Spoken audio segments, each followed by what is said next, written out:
Bismillahirrahmanirrahim. Assalamualaikum warahmatullahi wabarakatuh. Waalaikumsalam warahmatullahi wabarakatuh. Selamat pagi. Pagi. Salam sejahtera untuk kita semua. Om Swastiastu, Namo Buddhaya, salam kebajikan. Pada kesempatan pagi hari ini kita sudah sampai di pertemuan ke-13.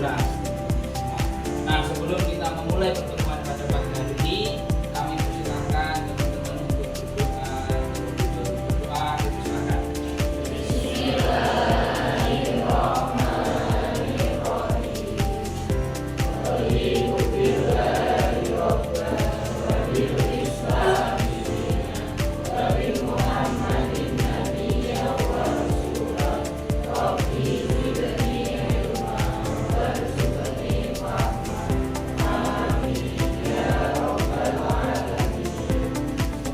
Baik, saya absen dulu ya. Desa Ayu Nurana, Ridwan Nur Fauzi, Rizky Dian Saputra, Iqbal Surya Pratama, Bayu Haji Priyogo. Oke teman-teman semua, pada pagi hari ini kita akan belajar tentang isu-isu akuntansi berjuta. Jadi saat kita bicara akuntansi lingkungan, kita punya akuntansi ini, teman-teman harus menyelesaikan mata kuliah ini dan diharapkan teman-teman dapat mengevaluasi alternatif secara strategis dan menyusun rekomendasi berbasis data akuntansi lingkungan sehingga muara dari tujuan dari belajarnya adalah mampu menganalisis isu terkini tentang akuntansi. Baik, saya ada pantun Gunung Merbabu dibumbui pohon karet, dibungkus angin daunnya melambai. Selamat datang di kampus Oren, berkarya usaha akan sampai. Jangan mengukir cinta hanya semusim, bau harum sebunga kenangan. Selamat berjuang ekonomi muslim, membangun Indonesia negeri tercinta. Semua tentang kemarin kita sudah belajar tentang environmental cost, akuntansi lingkungan, biaya lingkungan. Di mana perusahaan harus merefleksikan biaya terkait dengan lingkungannya di laporan keuangannya.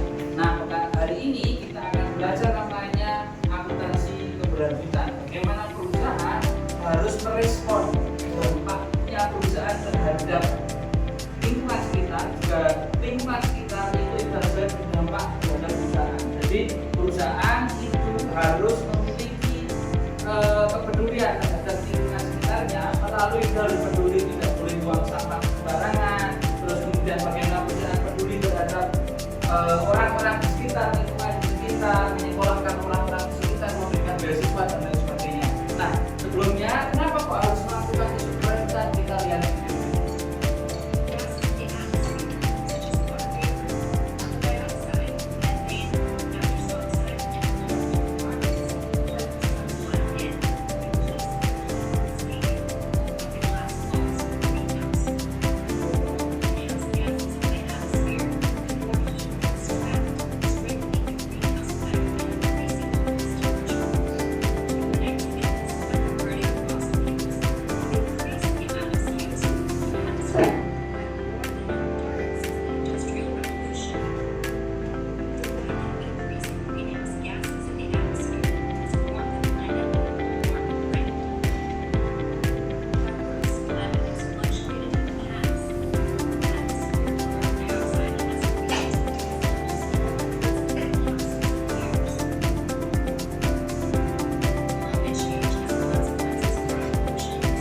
kita tentu semua negara di G20 itu punya kesepakatan untuk menekan sampai net zero emission. Artinya tidak hanya negara, ya perusahaan, masyarakat, pemerintah itu bagaimana harus mengurangi emisinya. Karena apa? Kejadian-kejadian bencana alam, kejadian kemudian kebakaran hutan, kejadian perubahan iklim yang kita rasakan sampai saat itu adalah akibat dari ulah manusia, akibat dari perusahaan yang kemudian mengkonsumsi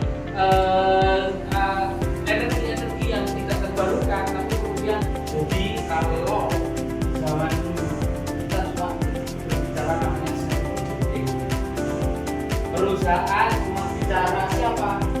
Mereka cuma akan bicara namanya investor. Tuntutan mereka cuma investor. Artinya apa? Mereka harus mencari profit. Kalau mencari profit, mencari laba saja, mereka tidak akan peduli dengan lingkungan, tidak akan peduli dengan sosial. Sehingga apa? Mereka akan melakukan segala hal hanya untuk kepentingan profit. Entah itu hutan habis, entah itu masyarakatnya tidak makan, yang penting investor ini dapat cuan. Gak peduli apapun, artinya mereka hanya cuan. Nah, berikutnya di era sekarang teman-teman semua, kita diajarkan bahwa perusahaan harus namanya stakeholder theory. Mereka harus berpikir, jadi harus bedakan ya shareholder dengan stakeholder. Kalau kita bicara shareholder, maka hanya fokus pada perusahaan. Tapi kalau kita semua perusahaan bicara stakeholder, maka kita akan bicara namanya pelanggan, kita akan bicara namanya masyarakat, kita bicara namanya pemerintah, kita bicara namanya dengan lingkungan bumi yang kita pijak ini yang harus kita.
Saya tambahkan ya teman-teman, jadi kenapa perusahaan itu harus juga terhadap isu-isu sosial, bahwa siapa sih yang mengatur akuntansi keberlanjutan itu namanya Global Reporting Index, adanya GRI. GRI ini yang kemudian diturunkan menjadi POJK 51. Nanti teman-teman lihat apa yang harus dilakukan. Jadi mereka harus melakukan GRI 1, GRI 2. GRI 1 itu standar umum, 1, 2 itu umum, jadi mereka harus melakukan mendisclose itu di laporan keberlanjutan. Berikutnya namanya GRI 3. GRI 3 itu tentang environment, lingkungan. Jadi mereka harus mendisclose dampak apa yang diberikan terhadap lingkungan. Misalkan contoh sampahnya, ya